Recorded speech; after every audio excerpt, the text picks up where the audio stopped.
onto the modeling. So first what we want to do is delete everything AXD. Then we want to add in a plane and a curve. Shift A is how you add. Then on this plane we want to add the array and curve modifiers. Make sure the curves before, make sure the curves after the array modifier. Now that we have that, we want to go into top mode and get our basic layout. So what I want to do is generally just extrude E and rotate and move around. E to extrude, R to rotate, G to move. It doesn't have to be anything too fancy, but at least having something's kind of nice. With a little bit of detail and interest. Now that we have that done, we want to give this some loop cuts, Control R, and then scroll your mouse wheel, and then scale it to fit. We also want to turn on merge and increase that count. Now you might notice the little clipping artifact and such. That's because our turns are too sharp, so what we can do is either decrease the road size, which is what I'm doing in this case, or just simply make the turns less sharp. You can also turn up the resolution of the curve by just going in here and 32. So this way it produces a much smoother result. Notice how we have a straight section at the beginning, and that's so that way we can have our CPUs and such spawning correctly, as well as having some various different places for shortcuts and such. And this is overall a decent track right as it is. However, just floating track in the void, nothingness, doesn't really work that well. So what we want to do is add in another plane, move it down a little bit, shift to make it move finer, and I press Z to make it block the Z axis. And so now that we have that, we want to scale it out some, because this will be your grass. Call that good. Now that we have that, we want to add in a cube and a curve. And this curve is going to be for the inside. So we'll just block a basic interior shape here quickly. Oh no, we can just hide it quickly, H to hide.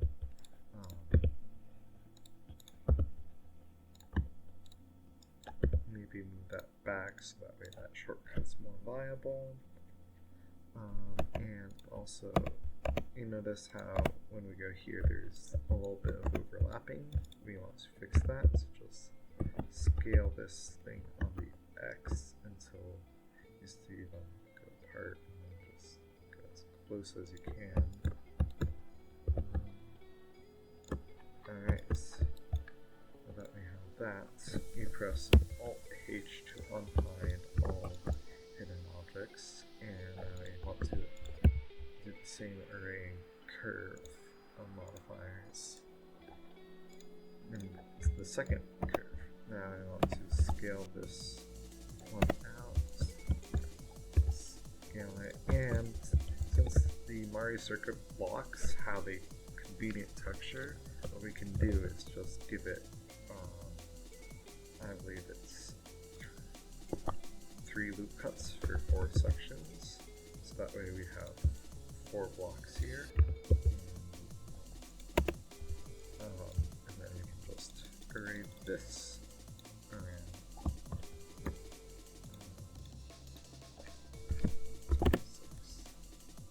And then we want to scale it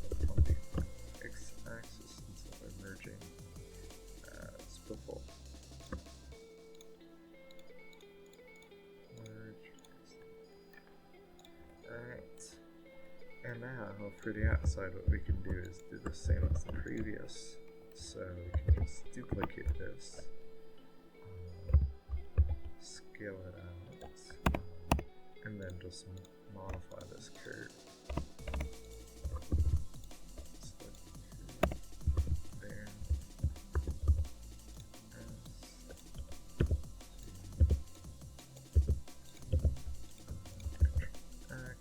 Yeah, Control X to dissolve, by the way. It doesn't need to be anything too perfect, just good enough and large enough so that way it works. That's just the general border. And let's get this Z. And they're more blocky and more to the tune of the original. Alright, that's basics.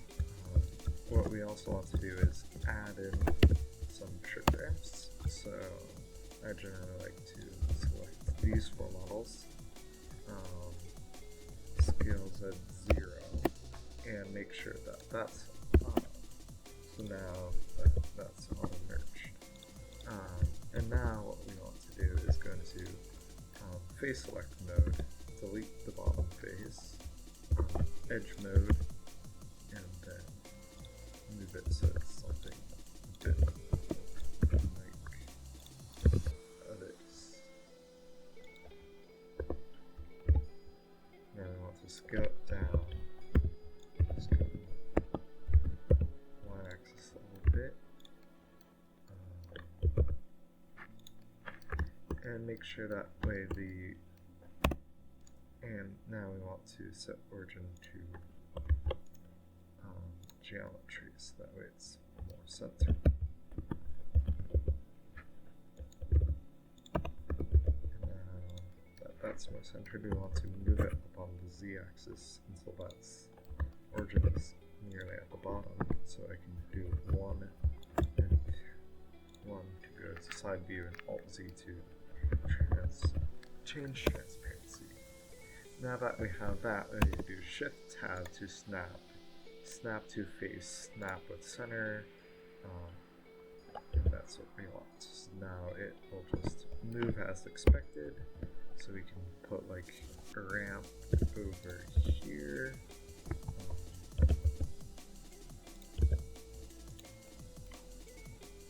That ramp, and probably like one more. Here, this one can be smaller because it's a shorter jump. Because if we make it too large, then they'll just go off the ground. So small jump there is fine. We also want to create a start line over here-ish. So what we want to do is create a cylinder, make sure the vertex count is 16. Now we shade smooth, go normal to auto smooth, just that way it's a nice smooth cylinder. Scale it down, scale on the z-axis, scale it down again. Move it over to where you want your start line to be. I want mine to be like roughly here. Duplicate it, Shift D, move it on the y-axis, move these both up, join them, and now what we want to do is give each a pair of loop cuts, and then another pair up here. Now that we have that, we can select these edges and these edges, fill. And then in order to bring it up, we want to take that and that and move them up like that. And we can dissolve these by Control X.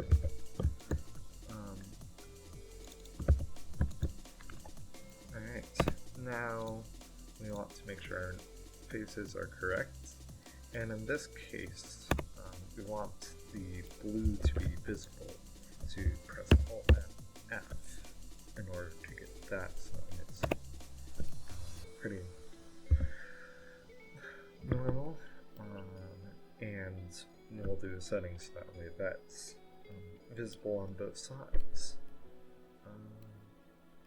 Now that we have that done, all that's left is a bit of decoration.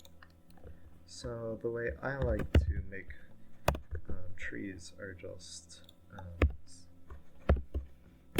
take a cube, shrink it down to a single vertex, make sure auto merge is on, and now and it helps if we're in vertex mode. Vertex.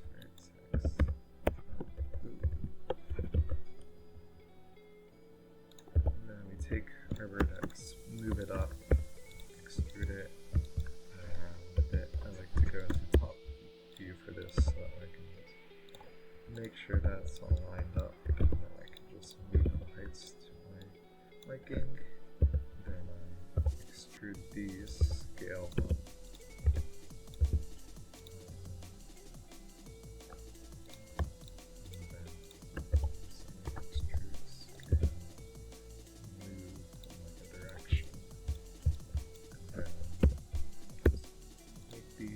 Like little branch shapes, and then we move them up to axis again. And now, once we have all those, that's good enough basic tree. We want to add a skin modifier, and then use A to select all of these vertices, and Control A is to shrink / expand. So just make it into a basic tree shape. Use skin here. The one problem with this method though is that the trees that it creates are decently high poly. So to fix that, Control A to apply, we add a decimate modifier. So we turn on triangulate, and we turn it down until like we can still see like almost all the detail, but it's much lower face count than before. Now our tree looks pretty lonely without some leaves, so what we want to do is move our 3D cursor onto the leaf, shift a mesh, and then do a UV sphere, do it 8 segments by 4 rings, and that creates a stereotypical low poly sphere. So what you can do is just move these around, scale them, duplicate them, just make it seem roughly natural looking.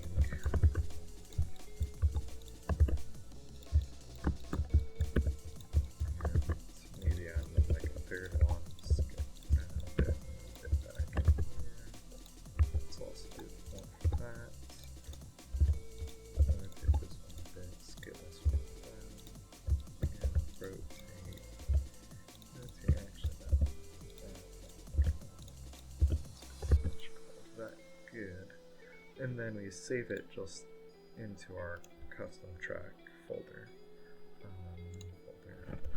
Call this one Mario Kirkwood 2. Sure, this is, call that good and call it Forest. Alright, now that we have these leaves made, we want to join them together by shift selecting them.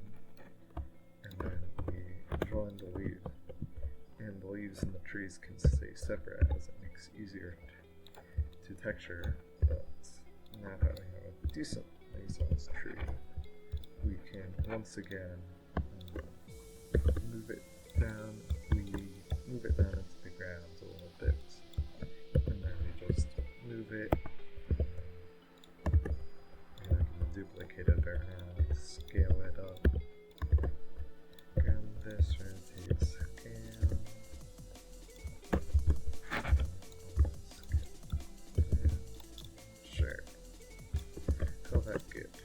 can also add some signs. Those are nice and easy to make. We add in a cylinder, scale this, scale down, and then we just click here, X90, Z90, and obviously this sign's way too big, so we scale it, scale that, and make sure that the normal for that sign is correct, which it isn't, so you just F, and then that base orientation is correct. Now that we have that sign, we can duplicate it as well, and then rotate it to make sure the sign's facing the correct way. And sure, that's good enough of a model for your first trap.